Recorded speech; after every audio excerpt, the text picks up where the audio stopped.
Welcome back. House Democrats, with their new oversight powers, preparing a number of investigations into President Trump, with articles of impeachment against the president even reintroduced on the House floor. Joining me right now is Connecticut Democratic Congressman Jim Himes. He sits on both the House Intel and Financial Services Committee. He is also Chairman Emeritus of the new Democratic Coalition. Sir, it's good to have you on the program this morning. Thanks so much for joining us. Good morning, Maria. What are your priorities in terms of oversight? Well, Maria, as you know, I mean, this is a constitutional issue, right? The Congress is there to provide oversight of the executive branch. And, you know, there's a lot out there. You know, Donald Trump's administration has given us a lot to look at. But I'll give you one example. I'll give you two examples. One is foreign. You know, the president tweets that we will be out of Syria in 30 days, no questions asked, right? That's a lot of money. That's a very different way of operating in the Middle East. But now his Secretary of State and the National Security Advisor, John Bolton, are saying, no, we're going to be there until every last Iranian boot is out. Those are two contradictory statements coming from the same administration. The representatives of the people and the people of this country who pay for those missions have a right to know what the truth is. And then, you know, you've got, you know, Scott Pruitt at, you know, at the EPA, who had to leave because of misbehavior. You know, we'll be looking into those kinds of things, as the Constitution would have us do. Do you think that we should withdraw from Syria?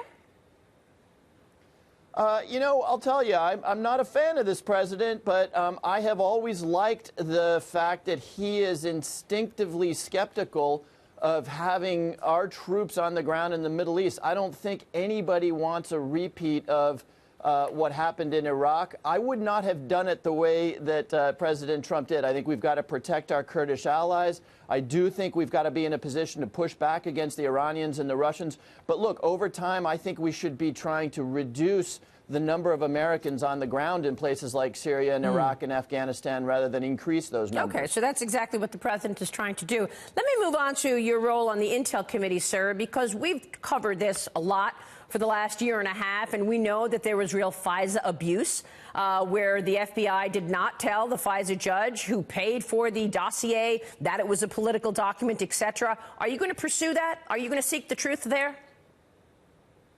Maria, that's not accurate, and I've looked at every single one of the FISA affidavits that the Justice Department in any way misled the judge. I understand that that's a Republican talking point, but that's simply not accurate. I didn't say misled. They did not tell the judge that the Democrats paid for the dossier. That's a fact. Yes, they did. They noted that that the dossier had been done for political purposes to find adverse information on Donald Trump. So again, that's just not accurate. They complied with their own procedures, and an inspector general report determined that there had been no misbehavior there. But of course, we're going to continue to look at this. The judge said he did not know Hillary Clinton paid for the dossier, Congressman. So when you make a FISA application, you don't name American citizens or American entities ever. This is why we have the president being referred to as... It was his opponent in the election. You don't think that should have been pointed out, that it was Hillary Clinton who paid for the dossier, Congressman? No, it is a violation of Department of Justice procedures to name Americans or American entities. Even though his opponent paid for the dossier? Maria, let's take a big step back here. What is the one thing that the FBI did prior to the election? Jim Comey of the FBI, while there were investigations of Hillary Clinton and of Donald Trump announced to the American people twice, not once, but twice, the investigation of Hillary Clinton. This idea that prior to the election, Jim Comey or the FBI or the Department of Justice was working against Donald Trump is exactly upside down. Actually, it was Peter Strzok. It was Peter Strzok. I think you knew that. We had never even heard the name Peter Strzok. Jim Comey announced to the American people. But it was Peter Strzok who presented the dossier. Whether the American people heard of the name before or not, that's the individual who presented it. Yeah, but you know that nothing in the dossier has been disproven. Not a single thing in that dossier has been disproven. You know that Jim Comey announced to the American people... Jim Comey himself said that it was not accurate. Jim Comey himself said that later. No, he didn't. He said that it was raw intelligence, which is what it was. But again, we're losing the forest for the trees here. Jim Comey probably handed the presidential election to Donald Trump. So this idea that the FBI and Jim Comey somehow were working hard against Donald Trump is just absurd on the face of it. Let me ask you something, Congressman, because I've got this report here that you and your colleagues have said that you have hard evidence of collusion between the president and the Russians. Are you going to tell us what that hard evidence is? What report is that? I've not seen that report, and I don't believe that we do have hard evidence of collusion. I'm not sure what it is you're referring to. You have said, the committee has said, you have more than circumstantial evidence of collusion. Circumstantial evidence of collusion. Where is that circumstantial evidence? Circumstantial? There's far better than circumstantial evidence. We have the president's son inviting Russians to Trump Tower and asking them for help in the election. We have the president himself saying, Russia, please find these emails.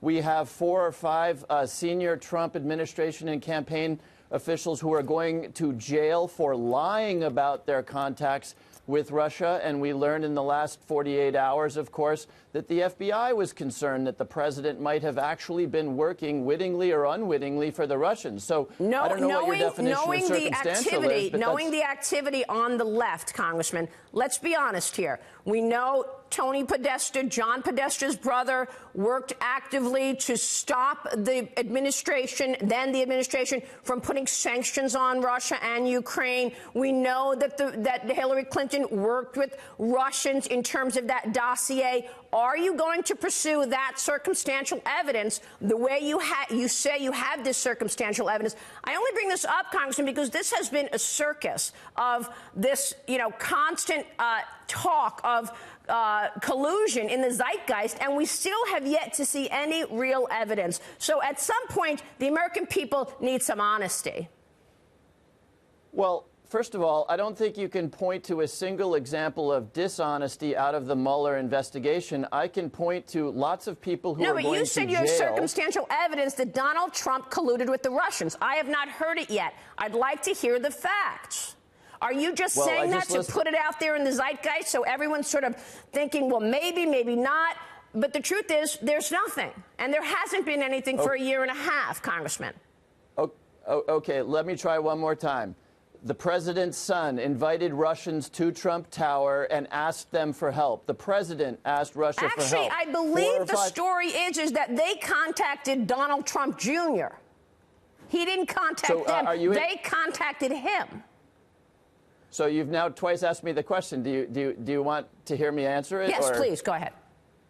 Okay, so the Trump Tower meeting, Trump publicly asking, Trump firing Donald Trump by his own admission because it was lifting pressure from the Russia investigation. Maria, how many of the president's people are now going to jail or under indictment for lying about contacts with Russians? Why do you lie about contacts with Russians if you've got no reason to? The indictments have nothing to do with collusion. You know that. When you look at Manafort and what he's done, it's about tax evasion. It's about things that happened before this period. So you're mixing things up, and you know it. No, I'm not. So if Michael Flynn and George Papadopoulos and Paul Manafort and 3 or 4 others are lying about their contacts with Russians, does that not raise certain questions in your mind? I'd just like you to look at both sides, Congressman. You're not looking at both sides. I think the American people deserve that. I hope you'll come back soon to finish the conversation. Thank you, sir.